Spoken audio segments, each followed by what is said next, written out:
오늘 말씀은 이사야 28장 17절에서 22절 보겠습니다.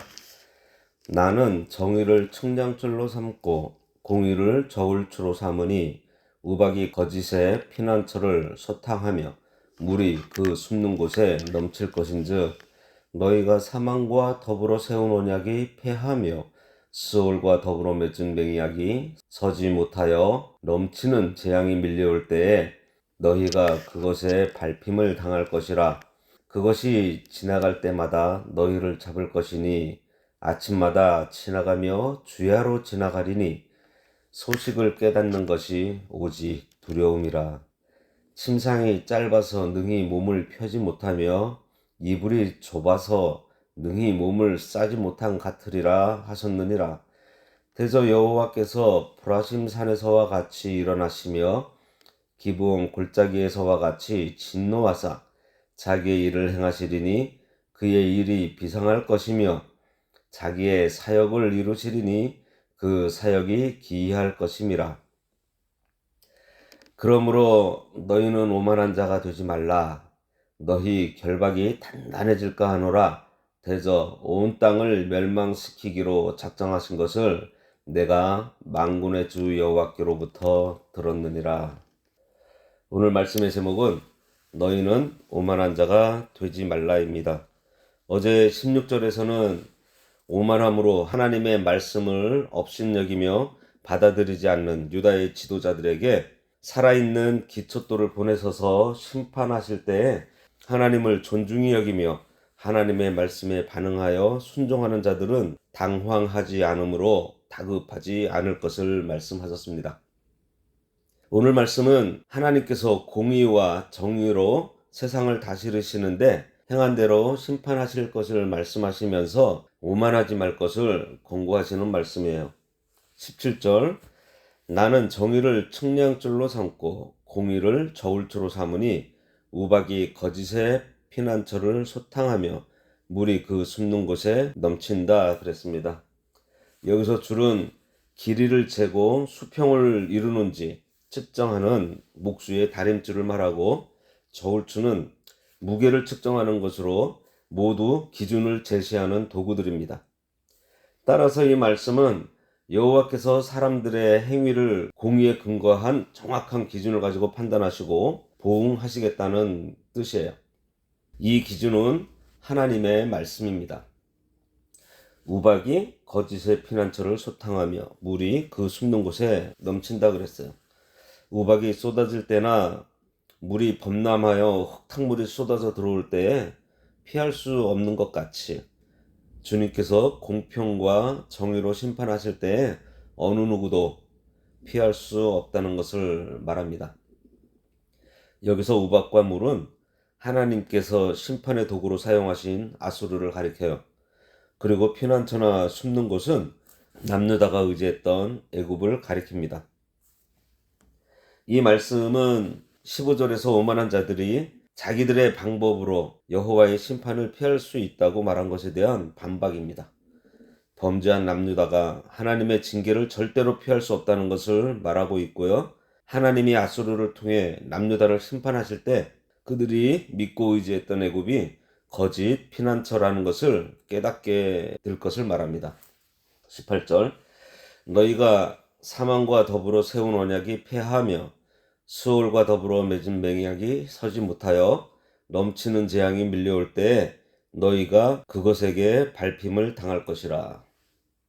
이 말씀은 17절과 함께 오만한 남유다의 지도자들의 교만한 말에 대한 하나님의 답변입니다. 즉 악인들이 전날 사망과 수월로 더불어 세운 자신들의 언약에 의해 오히려 짓밟힘을 당할 것이라는 뜻이에요. 이것은 남유다가 애국과 맺은 언약이 아수르의 강력한 침공 앞에 어떠한 효력을 발휘하지도 못하고 결국 아수르에게 정복당할 것을 예언한 말씀입니다. 이처럼 말씀을 존중히 여기지 않는 자는 당황하며 손도 못 쓰고 밟힘을 당하여 갑자기 망하게 된다는 거예요.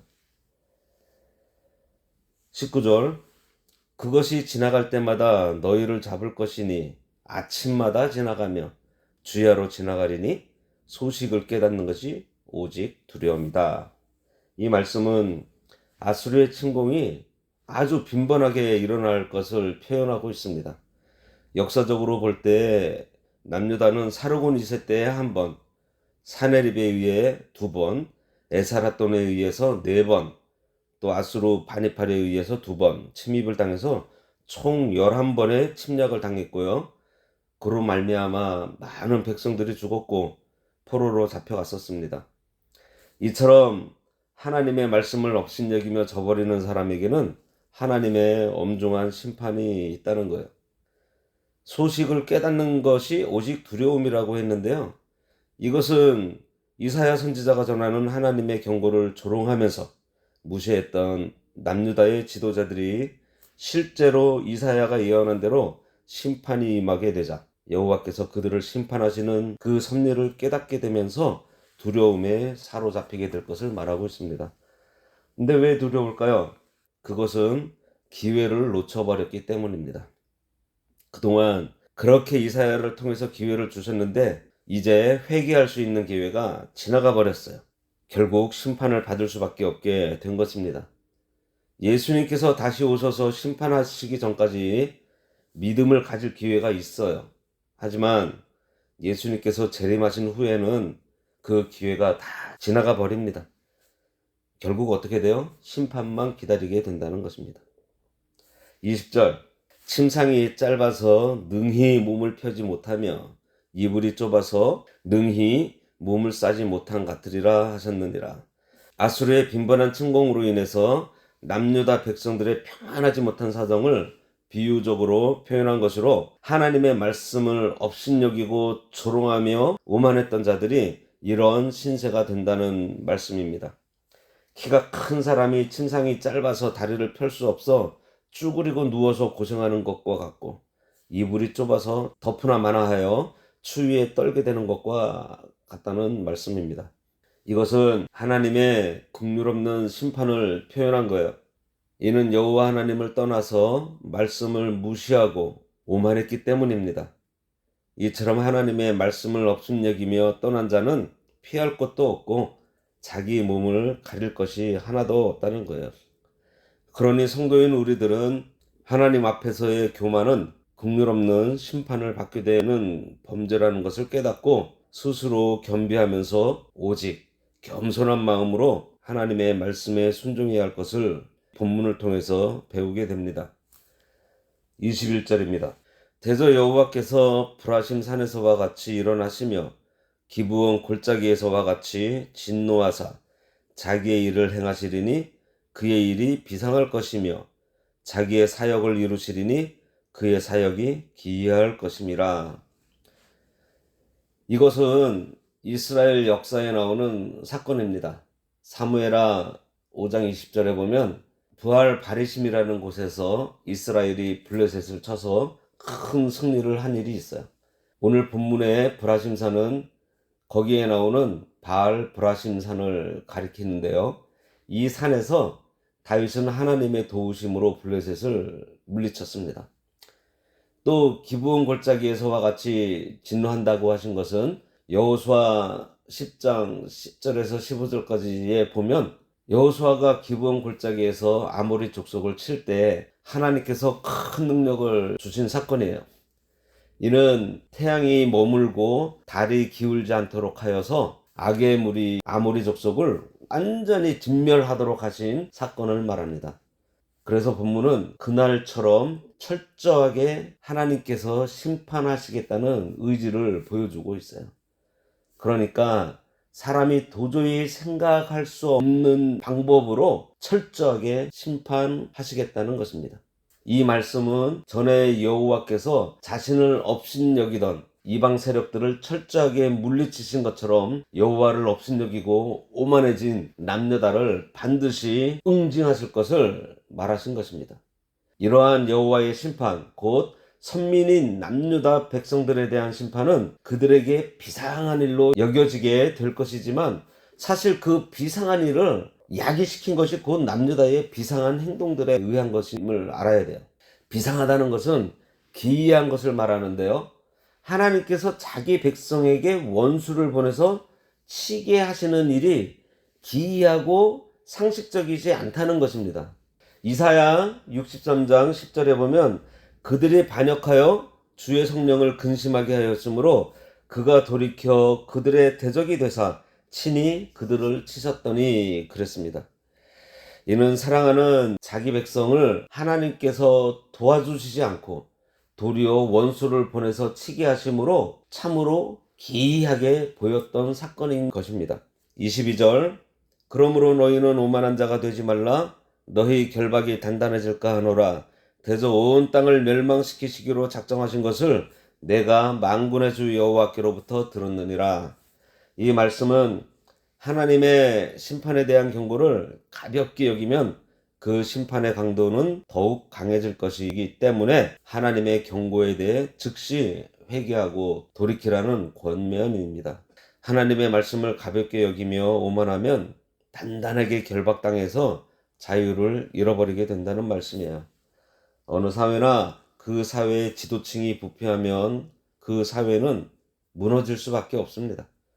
그런데 특별히 신정 국가였던 이스라엘의 지도자들은 그 백성들과 하나님과의 관계를 이어주는 중보자일 뿐만 아니라 하나님을 대신해서 거룩하고 선하신 하나님의 뜻을 백성들에게 나타내야 할 대리자들이기 때문에 그들의 타락이 백성들에게 미치는 영향은 치명적이라 할 수 있습니다. 마찬가지로 성도인 우리는 각자가 속한 사회 속에서 하나님의 대리자 그리스도의 사신으로 파견받은 자인 줄 알아야 하겠습니다. 그래서 당시의 유다의 지도자들처럼 같은 책임과 의무가 우리들에게 주어진 줄 알아야 합니다. 그러니 오늘 본문의 심판 경고를 강 건너 불 구경하듯이 보지 마시고 타산지석으로 삼아서 그들과 같은 오만한 자리에 앉지 말아야 할 것입니다. 다음 23절부터 마지막 절까지는 이런 중에도 하나님의 은혜를 입은 남은 자에 대한 말씀이에요. 다른 말로 하면 하나님의 말씀을 존중히 여기는 자들은 어떠한 환난에서도 지키신다는 것을 가르쳐 주시는 말씀입니다. 이 부분은 내일 살펴보도록 하겠습니다. 기도하겠습니다. 하나님 아버지 은혜를 감사합니다. 하나님께서 저희들에게 이 세상에 보내시면서 하나님의 말씀으로 거룩한 삶을 살고 온유하고 겸손함으로 예수 그리스도를 나타내어 많은 이들로 하나님께로 인도해야 되는 중요한 사명을 맡겨주셨는데 우리가 하나님의 말씀을 업신여기고 가볍게 여김으로 해서 오만하여져 하나님의 진노를 사게 되지는 않았는지 돌아보게 하시고 결코 오만한 자리에 앉지 않도록 하나님께서 저희들의 마음을 붙들어 주시고 광야와 같은 이 세상을 저희들 살아갈 때 하나님의 나라를 대적하는 많은 세력과 거짓 세력들이 우리들을 엄습해오고 공격해올 때 하나님의 말씀으로 이겨낼 수 있도록 성령님께서 늘 동행하여 주시고 하나님의 오른손으로 우리들을 이끌어 주시기를 간절히 바라옵고 원하오며 예수님의 이름으로 기도드리옵나이다. 아멘. 하늘에 계신 우리 아버지여 이름이 거룩히 여김을 받으시오며 나라가 임하시오며 뜻이 하늘에서 이루어진 것 같이 땅에서도 이루어지이다. 오늘날 우리에게 일용할 양식을 주옵시고 우리가 우리에게 죄 지은 자를 사하여 준 것 같이 우리 죄를 사하여 주옵시고 우리를 시험에 들게 하지 마옵시고 다만 악에서 구하옵소서. 대개 나라와 권세와 영광이 아버지께 영원히 있사옵나이다. 아멘.